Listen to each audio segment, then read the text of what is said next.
perjalanan yang tidak berakhir, tapi dia lepaskan status ketuhanannya. Dengan adanya wafatnya seseorang, itu mengalami proses pelepasan hak, yang mana tidak ada lagi aku, tidak ada lagi kata Tuhan, tidak ada lagi kata umat, tetapi aku kembali dalam ketunggalan ruh, himpunan dari dirimu yang berasal dari yakin, rindu, mahabbah yang berkodrat batin, yang berkodrat nafas, berwujud jiwa, disebut ketuhanan atau disebut dengan nafa. Nafnya diri, fa-nya itu adalah rahasia. Nafas adalah batin abadi sebagai Tuhan dari sekalian alam. Maka kepergianku bukan melepaskan atau menutup, tetapi mengakhiri sebuah kemunculan, mengakhiri sebuah kekuasaan. Makanya tidak boleh dipelajari tentang aku, ruh, karena akan kembali kepada kesempurnaan tertinggi. Tidak lagi aku meminta, tidak lagi aku memuji, tidak lagi aku disembah dan menyembah, tapi kembali dalam masa hening, kembali kepada kekosongan, tetapi sudah menjadi pelita dari semuanya. Barulah itu aku bernama Tuhan. Akulah Tuhan dan aku telah menjadi Dia. Dia adalah ruh yang tak bernama, yang ada menjadi ruh yang terlihat menjadi alam ruh. Nah, alam ruh ini yang direspon oleh dunia, dikasih nama oleh orang tua. Tapi kalau ini tidak berpisah di dalam hidup, maka orang itu akan susah meninggalnya, karena dia merasa satu. Tapi kalau dia melihat, dia direspon, dia merespon panggilan, ruh melihat, jiwa menerima panggilan dan diakui oleh hati nuraninya, maka itu terpisah. Karena dua itu tidak akan sama. Yang satu ada batasnya, yang satu tidak ada batasnya. Makanya dia tanya, kenapa engkau? Itu nama siapa? Dia panggil itu. Itu nama aku.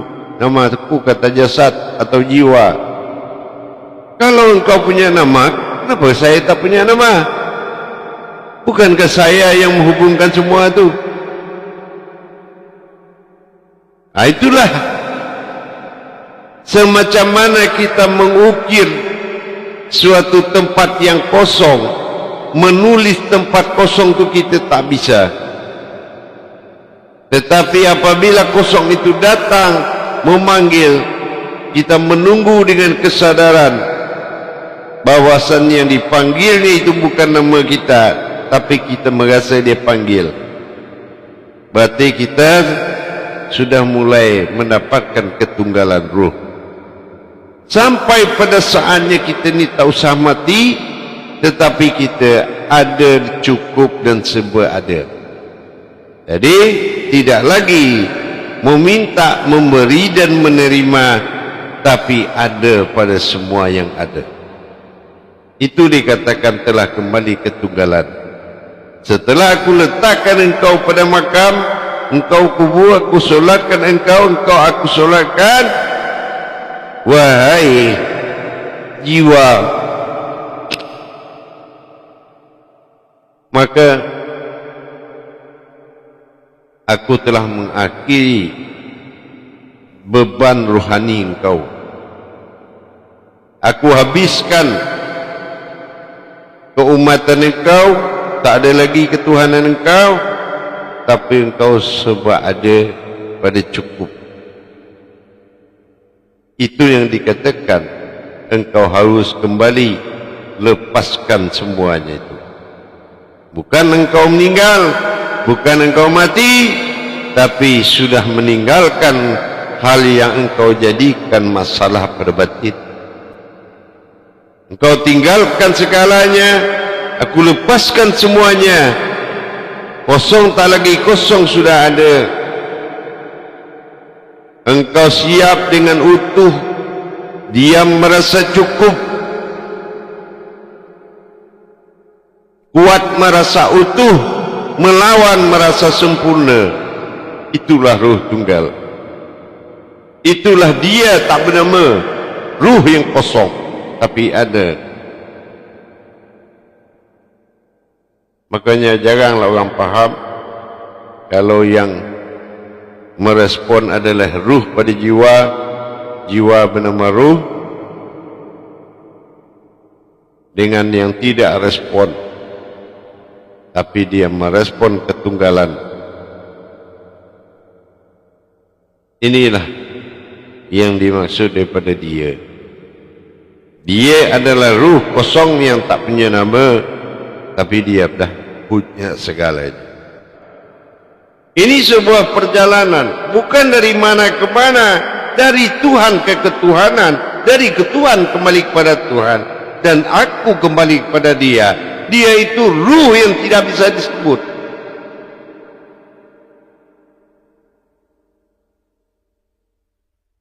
Makanya lahirnya kita adalah dalam wujud sesuatu. Karena ada sesuatulah maka dikasih nama oleh ibu, oleh bapa, dan nama itu ukiran untuk batu nisan, bukan ukiran untuk Tuhan.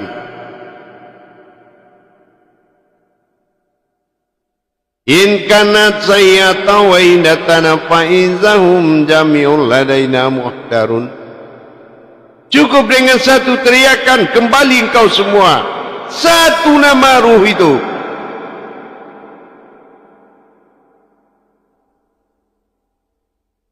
Malaikat itu bukan tunduk karena ketakwaan manusia, bukan tunduk atas ketuhanannya manusia, bukan tunduk karena kerajinannya manusia, tapi tunduknya karena nama kecilnya manusia yang menggetarkan semesta alam.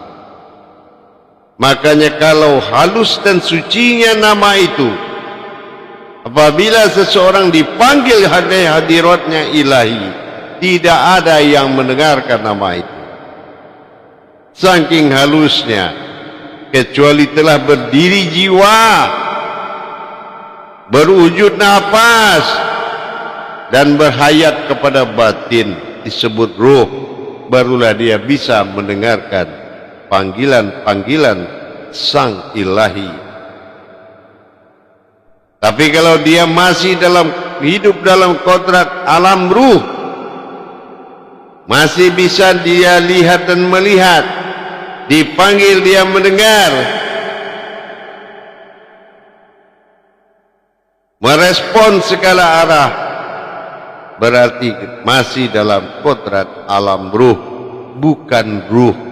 Ruh adalah batin yang tidak memiliki pendengaran, penglihatan apa-apa, tapi dia adalah sebagai penglihatan dan pendengaran itu sendiri. Tapi dia tidak merespon, dia diam saja, sama seperti kita dengan daun telinga. Ya, kalau orang tanya mana telinga, kita nunjuk daun telinga, betul? Ya, tetapi tanpa daun telinga juga kita bisa mendengar. Sebetulnya siapa yang sedang mendengar itu? Itulah ketunggalan tadi. Jiwa, nafas, batin menyatu menjadi ruh, disebut dia.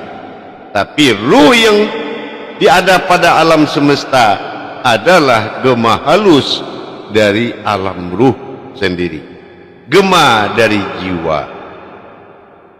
Hidupnya gema dari napas. Kodrat hidupnya gema dari batin. Batin abadi, batin sejati. Itulah ruh yang ada sebelum malakut, sebelum jabarut, sebelum semua ada. Itulah keabadian. Makanya dikatakan siapa yang mengkaji abadi, dia bagian dari keabadian.